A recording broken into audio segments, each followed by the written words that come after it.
waawo mulungi atulaba nawe atuwuliriza Kampala Media TV njagala okubuuza kuba nnyo beredera okuva n'ogoberera ensonga ez'omuzinzi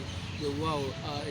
ez'omuggundu yenze Simaganda Moses Hope yenze nkutuusaako ensonga nga nkugamba kola ekintu kimu subscribinga liking commenting sharing ate twongere okulabika nga tukutuusaako amawulire gonna ge weetaaga okumanya ensonga eri wakati tuli ku Kampala Capital City Authority KCCA nga endoliito ezzeewo wakati mu bakulembeze abalondibwa babayite ba councillors kosa nabo ba top leaders okuli Lord Mayor n'abakulembeze abalala nga bano nno balina ensonga zaabwe kugamba zengendo okutwalayo butereevu oyongere okumanya gubadde gutya kyekibadde kyekiganye wakati nga ate balina ensonga ze baagala okukolera bannakampala naye nga waliwo okwesulubabba n'okwebuzabuza nkugamba totemya kankutwale butereevu obakulembeze bwe walonda oba oliawo yonna gy'osinzidde olabe ng'ensonga bwe ziri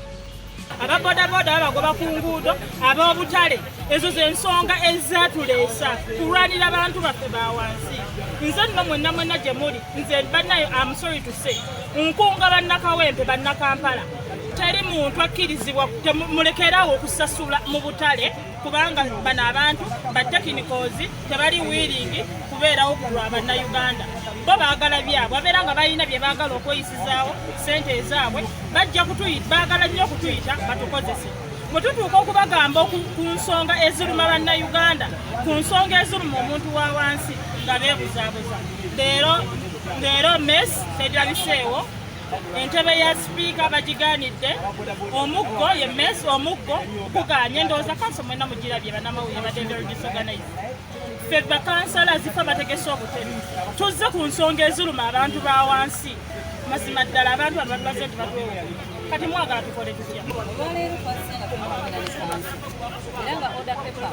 nga sipiika waffe gyatuwa eriko ensonga nnyingi nnyo ziruma bannakampala nga memuli ez'obutale tubalaba bagobaganyizibwa bagibwako ssente ezitali mu mateeka n'ebiringa ebyo okuli ensonga ya taxi park eyo eyawedde naye nga baganye okugikulawo abasuubuzi bakole tutuuka wano nti ate iddi awandiisa ebbaluwa egamba nti yeebuuza oba kansi ebeerewo ng'ate sipiika yavunaanyizibwa okuyita kanso bw'abanga yavunaanyizibwa okuyita kanso nga n'ebikola kanso be baffe nga weebi ate ne mugaana okutuwa ebikola ebya sipiika byalina okuba nabyo mu kanso ne clerk kanso ne bamugaana okujja tubagamba bwe tuti bo balowooza mbu abantu baalonda buyaga tubakakasa abantu baalonda bakulembese kukuno omulundi baalonda balaba era baali bategeera bannakampala tubasuubiza nti tugenda kulwana okulaba nga tubategesaako services kubanga mwatulonda kubaweereza bano baagala kutulwanisa ntalo naye tetujja kulwana ntalo kubanga twagala kuweereza bantu era tubalabula kino kikomereero nkiddamu kikomereero oluddako bwe baba nga batukaka kukola mbeera tugisobola naye twagala kuweereza bannakampala era tujja baweereza kagwake kyetulina amanya Chigosero zinalulana LC5 Lubaga South Idi agenesezo rairo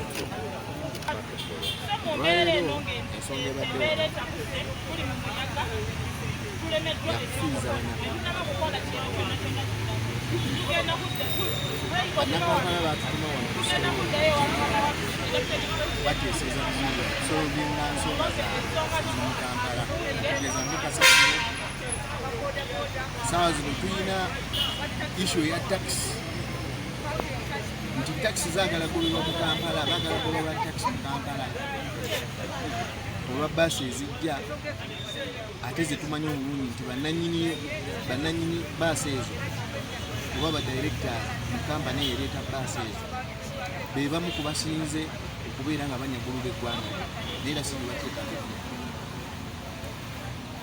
tulina issues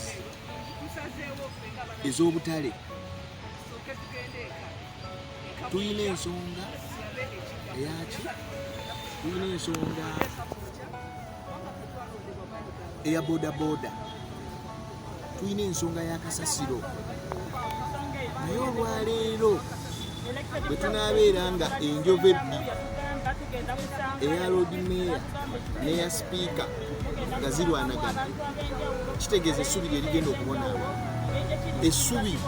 be bannakampala ate nga essubi eryo oba bannakampala be baavaamu gino enjovu emmeka enjovu ebbiri twala omukisa guno okutegeeza abakulembeze bano nti buli bwemubeera nga mulina enjawukana bannakampala be bagenda so ntwala omukisa guno okutegeeza okutandikira ddala Lord Mayor Ssaalongerya Silugwanga ne Madam Speaker owa Kampala Zahara Luiz. Gaapu eri wakati wammwe mugigalewo bannakampala basobole okufunamu bakulembeze ba ebbaluwa Idi bwe mangi tegedde bulungi ebadde ebuuza council for guidance oba council kigijjawo kubanga tabadde na nsonga yonna gy'asoma tuwanti lwaki council tebeerawo era guidance yaffe nze ngenda gi wakati sawa zino guidance yaffe egamba nti no we have issues affecting our people personally batudde n'abakatale ke n'akaseera batudde for over 20 hours abantu babonaabona bannayuganda balinga basirates mu ggwanga lye balinga abadde mu ggwanga lyabwe